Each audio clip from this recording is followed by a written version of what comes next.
I-level up natin ang ating mga cakes gamit ang ACC flavored syrups.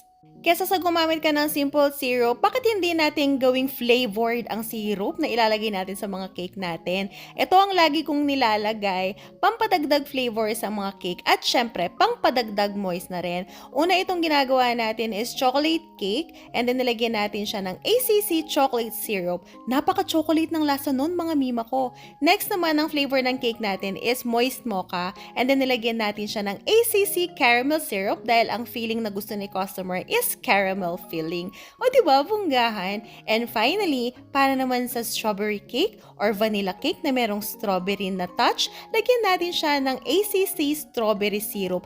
Napakabango nito mga mima ko at lasang-lasa mo talaga ang pagka-strawberry niya. Why settle for plain simple syrup when you can elevate it with ACC flavored syrups? O diba, bunggahan? Kaya kung ako sa inyo, itutry ko na yan.